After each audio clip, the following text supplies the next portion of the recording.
People of Premise Health, what is happening? The Pool Boys are back with week 2 of the Olympics recap. It has been an epic Olympics so far. I'm here repping Team USA.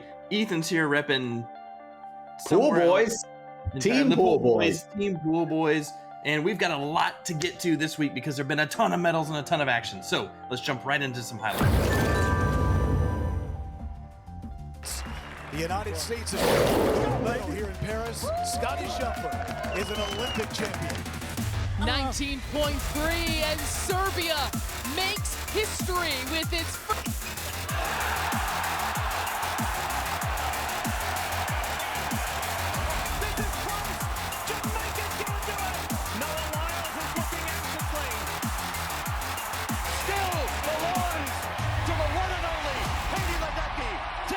I think one of the best highlights of this Olympics so far has been Olympic darling Steven Nedorosik of the men's gymnastics team. He was brought in for one reason and one reason only, and that was to dominate the pommel horse. It's his only event, and he helped the team win the bronze medal, which is the first medal for the Olympic men's gymnastics team in 16 years. Pretty awesome. Then guess what? He did it again in the individual event. So congratulations to Steven.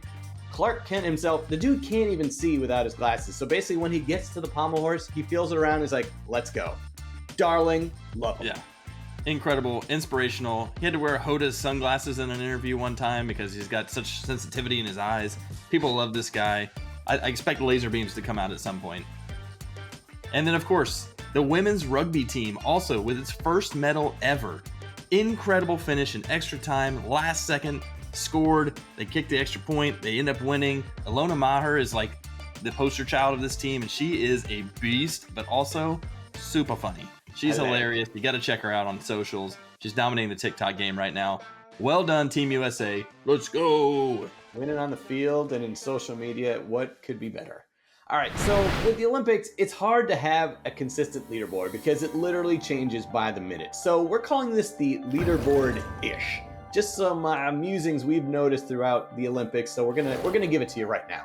So first off, interestingly enough, the U.S. obviously costs the most credits, but if you had them on your team, a team including the U.S. didn't even crack the top 10 until August 4th. That's a long time of competition for the U.S. to finally help you get into that top 10 on the leaderboard. So crazy stat.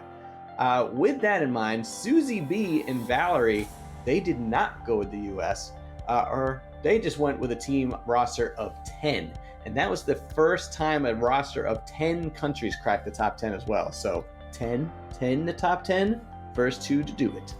And then finally, so you had to enter in a tiebreaker in case, you ended up with the same amount of points. And that tiebreaker was how many U.S. golds were going to be won in this Olympics. We just had to point out Sheila Hobbs. Her tiebreaker answer was that the U.S. was going to win 250 gold medals alone. Just as of this recording, there have been under 200 gold medals handed out in total. That's the entirety of the Olympics. So Sheila, just thinking, you better hope it doesn't come to any form of tie, because you might be just a bit outside. Just a bit outside. I love it, Sheila. Personally, I would go for 250 as well. USA all the way. They're winning all the medals. They're winning all the gold, silver, bronze, everything. Give them all the medals. Get them all.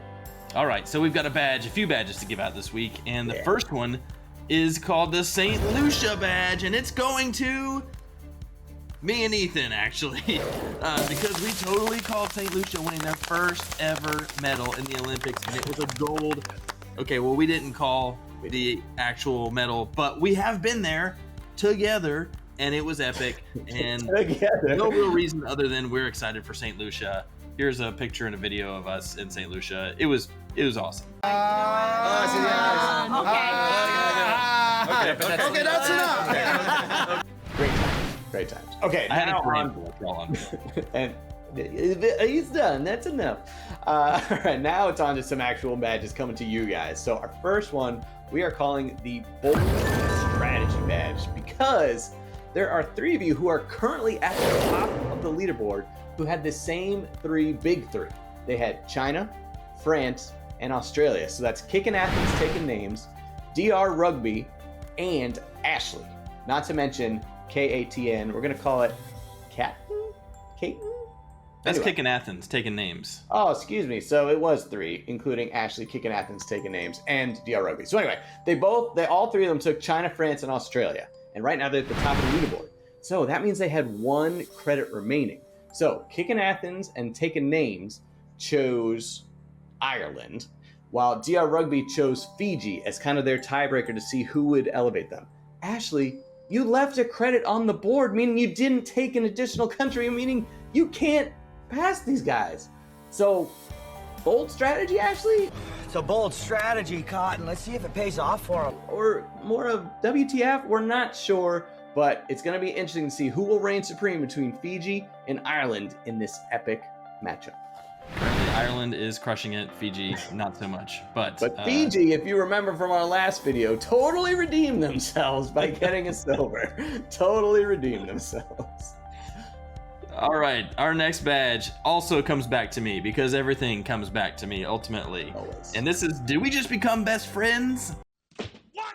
Did we just become best friends? Yep. So, you remember how I mentioned in our last video that I did a couple of mock drafts of some teams I was going to put together? Well, I said in one scenario, you could put the USA, France, and Jamaica, who's always good in track and field, on a roster, and that would be a complete total of your points. Well, turns out a bunch of people actually did exactly that.